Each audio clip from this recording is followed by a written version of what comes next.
ಪಟ್ಟಣ ಪಂಚಾಯಿತಿಯಾಗಿ ಕಳೆದ 5-6 ವರ್ಷಗಳಾದರೂ ಕೂಡ ಈ ಒಂದು ಪಟ್ಟಣ ಪಂಚಾಯಿತಿಯಲ್ಲಿ ಇರ್ತಕ್ಕಂಥ ದಾಖಲಾತಿಗಳು ಜನರಿಗೆ ಸಕಾಲಕ್ಕೆ ದೊರೆತಾ ಇಲ್ಲ.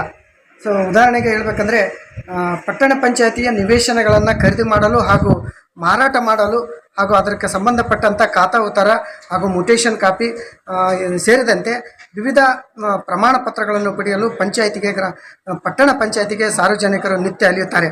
ಒಬ್ಬೊಬ್ಬರು ಮ್ಯೂಟೇಷನ್ ಕಾಪಿಗೆ ಅಥವಾ ಇದು ಜನನ ಪ್ರಮಾಣ ಪತ್ರಕ್ಕೆ ಅಗತ್ಯ ದಾಖಲೆಗಳಿಗೆ 6 ತಿಂಗಳಾದರೂ ಕೂಡ ಇಲ್ಲಿ ಪಟ್ಟಣ ಪಂಚಾಯಿತಿ ಆಡಳಿತ ಅವರಿಗೆ ನೀಡ್ತಾ ಇಲ್ಲ. ಈ ಬಗ್ಗೆ ನಾವು ಇವತ್ತು ಪಟ್ಟಣ ಪಂಚಾಯಿತಿ ಸಿರವಾರದಲ್ಲಿ ಇದ್ದೇವೆ. ಬನ್ನಿ ನೋಡೋಣ. ಈ ಒಂದು ಪಟ್ಟಣ ಪಂಚಾಯಿತಿಯಲ್ಲಿ ಸರ್ಕಾರದಿಂದ ಸೂಚನಾ ಫಲಕಗಳು ಇರಬೇಕು. ಆಮೇಲೆ ಯಾವ ಪ್ರಮಾಣ ಪತ್ರ ಎಷ್ಟು ದಿನಗಳಲ್ಲಿ ಕೊಡಬೇಕಂತೇಳಿ ಒಂದು ಫಲಕವನ್ನು ಅಳವಡಿಸಬೇಕು. ಅದು ಯಾವುದು ಕಾರ್ಯ ಕೂಡ ಮಾಡಿಲ್ಲ. ಪಟ್ಟಣ ಪಂಚಾಯಿತಿ ಒಂದು ಸ್ವಂತ ಅದ್ಭುತವಾದಂಥ ಸುಂದರ ಕಟ್ಟಡ ಇದ್ದರೂ ಕೂಡ ಸರ್ಕಾರದ ನಿಯಮಗಳನ್ನು ಸಾರ್ವಜನಿಕರಿಗೆ ಸಿಗ್ತಕ್ಕಂಥ ಸೌಲಭ್ಯಗಳನ್ನು ಇವತ್ತು ಪಟ್ಟಣ ಪಂಚಾಯಿತಿ ಪ್ರದರ್ಶನ ಮಾಡ್ತಾ ಇಲ್ಲ. ಈ ಪಟ್ಟಣ ಪಂಚಾಯಿತಿಯಲ್ಲಿ ಮುಖ್ಯ ಅಧಿಕಾರಿಗಳಿಂದ ಹಿಡಿದು ಹಲವು ಸಿಬ್ಬಂದಿಗಳು ಕೂಡ ಸರಿಯಾದ ಸಮಯಕ್ಕೆ ಬರೋದಿಲ್ಲ. ನಾವು ಪಟ್ಟಣ ಪಂಚಾಯಿತಿಯಲ್ಲಿ ನೋಡ್ಬೋದು, ಇವತ್ತು ಅಧಿಕಾರಿಗಳಿರ್ತಕ್ಕಂಥ ಟೇಬಲ್ಗಳನ್ನು ಕುರ್ಚಿಗಳನ್ನು ಖಾಲಿ. ಮುಖ್ಯ ಅಧಿಕಾರಿಗಳು ಈ ಪಟ್ಟಣ ಪಂಚಾಯಿತಿಗೆ ಬರುವುದೇ ಅಪರೂಪವಾಗಿದೆ. ಅಂಥದ್ರಲ್ಲಿ ಇವತ್ತು ಸಾರ್ವಜನಿಕರಿಗೆ ಸಂಬಂಧಪಟ್ಟಂಥ ಅಗತ್ಯ ದಾಖಲಾತಿಗಳು ಸಿಗುವುದು ಅಪರೂಪವಾಗಿದೆ. ದಿನ ಪಟ್ಟಣ ಪಂಚಾಯಿತಿಗೆ ಅಧಿಕಾರಿಗಳು ಬಂದು ಅಲಿದು ಇಡೀ ಶಾಪ ಹಾಕುವುದನ್ನು ನಾವು ನೋಡ್ತಿದ್ದೇವೆ. ಸೊ ಇದು ಒಂದು ವಿಭಾಗ. ಆದರೆ ಮುಂದಿನ ಒಂದು ತಾಂತ್ರಿಕ ವಿಭಾಗ ಹಾಗೂ ಪಟ್ಟಣ ಪಂಚಾಯಿತಿ ಅಧಿಕಾರಿಗಳಂಥ ಒಂದು ಕಟ್ಟಡ ಕೂಡ ಕಚೇರಿಯ ಆಫೀಸುಗಳು ಕೂಡ ಇದ್ದಾವೆ. ಅದರಲ್ಲಿ ಕೂಡ ನಾವು ನೋಡ್ಬೋದು. ಇವತ್ತು ತಾಂತ್ರಿಕ ವಿಭಾಗ ಅಂದರೆ ಅಭಿಯಂತರ ಕಚೇರಿ ಕೂಡ ಇದೆ. ಈ ಅಭಿಯಂತರ ಕಚೇರಿಯಲ್ಲಿ ಕೂಡ ಯಾವುದೇ ಅಧಿಕಾರಿಗಳು ಸಿಬ್ಬಂದಿಗಳು ಇರುವುದಿಲ್ಲ. ಇದರಿಂದ ಸಾರ್ವಜನಿಕರಿಗೆ ಪಟ್ಟಣ ಪಂಚಾಯಿತಿಯಿಂದ ಬಹಳಷ್ಟು ತೊಂದರೆಗಳು ಆಗ್ತಾಯಿದ್ದಾವೆ. ಸೊ ಪಟ್ಟಣ ಪಂಚಾಯತಿ ಅಧಿಕಾರಿಗಳು ಅವರು ಬರೋದೇ ಅಪರೂಪವಾಗಿದೆ. ಅದು ಕೇಳಿದರೆ ಆ ಮೀಟಿಂಗು ಈ ಮೀಟಿಂಗು ಜಿಲ್ಲಾ ಆಫೀಸು ಅಂತೇಳಿ ಅಲಿತಾನೆ ಇರ್ತಾರೆ. ಹೀಗಾಗಿ ಸಾರ್ವಜನಿಕರಿಗೆ ಸಿಗುವುದು ಭಾಳ ದುಸ್ತರವಾಗಿದೆ. ಇವತ್ತು ನಾವು ಇದೊಂದು ನೋಡ್ಬೋದು, ಕಂಪ್ಯೂಟರ್ಗೆ ಸಂಬಂಧಪಟ್ಟಂಥ ಕೊಠಡಿಗಳು ಹಾಗೂ ದಾಖಲಾತಿಗಳು. ಇದರಲ್ಲಿ ಕೂಡ ಹಲವಾರು ಸಿಬ್ಬಂದಿಗಳು ಕೂಡ ಇದ್ದಾರೆ. ಇನ್ನು ಪಟ್ಟಣ ಪಂಚಾಯಿತಿಯ ಮುಖ್ಯಾಧಿಕಾರಿಗಳ ಕಚೇರಿಗೆ ಯಾವಾಗಲೂ ಬೀಗ ಜಡಿದಿರ್ತಾರೆ. ಆ ಮುಖ್ಯಾಧಿಕಾರಿಗಳು ಬರುವುದೇ ಅಪರೂಪವಾಗಿದೆ.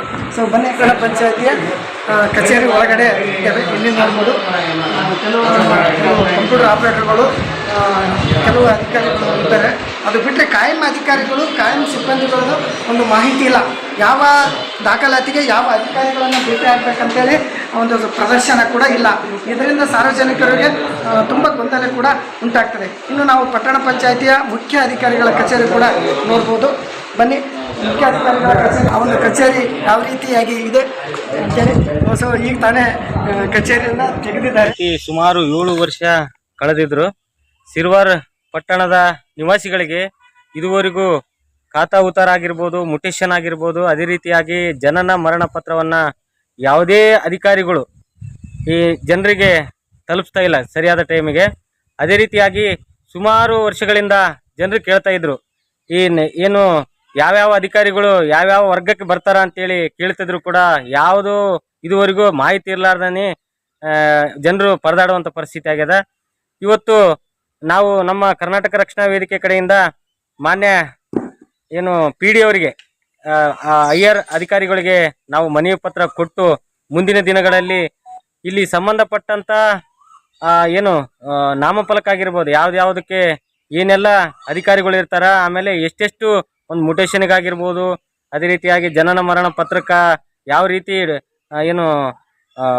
ಶುಲ್ಕಗಳನ್ನ ಮಾಡ್ತಾರ ಅಂತೇಳಿ ನಾವು ಅದನ್ನ ನಾಮಫಲಕ ಹಾಕೋದಕ್ಕೂ ಕೂಡ ಹೋರಾಟವನ್ನು ಹಮ್ಮಿಕೊಳ್ತೀವಿ. ಈಗಾಗಲೇ ಇರ್ತಕ್ಕಂಥ ಅಲ್ಲಿ ಅಧಿಕಾರಿಗಳು ಬೇಕಾಬಿಟ್ಟಿಯ ಒಂದು ಬೇಜವಾಬ್ದಾರಿತನದ ಒಂದು ಮಾತುಗಳನ್ನ ಆಡ್ತಾ ಇದ್ದಾರ. ಅಧಿಕಾರಿಗಳು ಸರಿಯಾದ ಜನರಿಗೆ ಬಂದಂತ ಅಧಿಕಾರಿಗಳು ಯಾವುದೇ ಜನರಿಗೆ ಸರಿಯಾದ ಮಾಹಿತಿಯನ್ನು ಕೂಡ ನೀಡ್ತಾ ಇಲ್ಲ.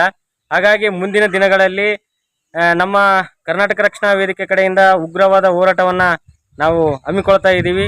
ಇಲ್ಲಿರ್ತಕ್ಕಂಥ ನಮ್ಮ ಪಟ್ಟಣ ಪಂಚಾಯಿತಿಯ ಒಳಗಡೆ ಇರ್ತಕ್ಕಂಥ ಅಧಿಕಾರಿಗಳು ಇವರೆಲ್ಲ ಭ್ರಷ್ಟಾಚಾರಿಗಳು ಅಂತೇಳಿ ಹೇಳಕ್ ಇಷ್ಟಪಡ್ತೀನಿ. ಯಾಕಂತಂದ್ರೆ ಒಂದೊಂದು ಮರಣ ಜನನ ಪತ್ರ ಕೊಡೋದಕ್ಕೆ ಸುಮಾರು ದುಡ್ಡುಗಳನ್ನ ಕೀಳ್ತಾ ಇದ್ದಾರೆ. 1 ವರ್ಷ ಆದ್ರೂ ಕೂಡ ಒಬ್ಬೊಬ್ಬರಿಗೆ 1 ವರ್ಷ ಆದ್ರೂ ಕೂಡ ಇವತ್ತುವರೆಗೂ ಅವರಿಗೆ ಮರಣ ಪ್ರಮಾಣ ಪತ್ರವನ್ನು ಕೊಟ್ಟಿಲ್ಲ. ಅದೇ ರೀತಿಯಾಗಿ ಮುಟೇಶನ್ ಕೊಡಬೇಕಾದ್ರೆ 30,000-40,000 1 ಲಕ್ಷದವರೆಗೂ ಬೇಡಿಕೆಗಳನ್ನ ಇಡ್ತಾ ಇದಾರ. ಹಂಗಾಗಿ ಯಾರಿಗೆ ಬೇಡಿಕೆ ಇಟ್ಟವ್ರಿಗೆ ಮಾತ್ರ ಜಲ್ದಿ ಮಾಡಿಕೊಡ್ತಾರ. ಇನ್ನು ಉಳಿದಂತ ಕೆಲವು ಬಡ ಜನರಿಗೆ ಅವು ಇನ್ನೂ ಹಂಗೆ ಉಳಿದಿದಾವ, ಅವ್ರಿಗೆ ಇನ್ನೂ ಕೊಡ್ತಾನೆ ಇಲ್ಲ. ಅಲ್ಲಿ ಅದಾಗಿದೆ ಇದಾಗಿದೆ ಅಂತ ಮೇಲಧಿಕಾರಿಗಳಿಗೆ ಸುಳ್ಳನೆ ಯಾವುದೋ ಒಂದು ಕತೆ ಕಟ್ತಾ ಇದಾರ. ಹಾಗಾಗಿ ಇಲ್ಲಿರ್ತಕ್ಕಂಥ ಏನು ಆ ವರ್ಕ್ ಮಾಡ್ತಕ್ಕಂಥ ಅಧಿಕಾರಿಗಳನ್ನ ಬೇರೆ ಕಡೆಗೆ ವರ್ಗಾವಣೆ ಮಾಡಬೇಕು.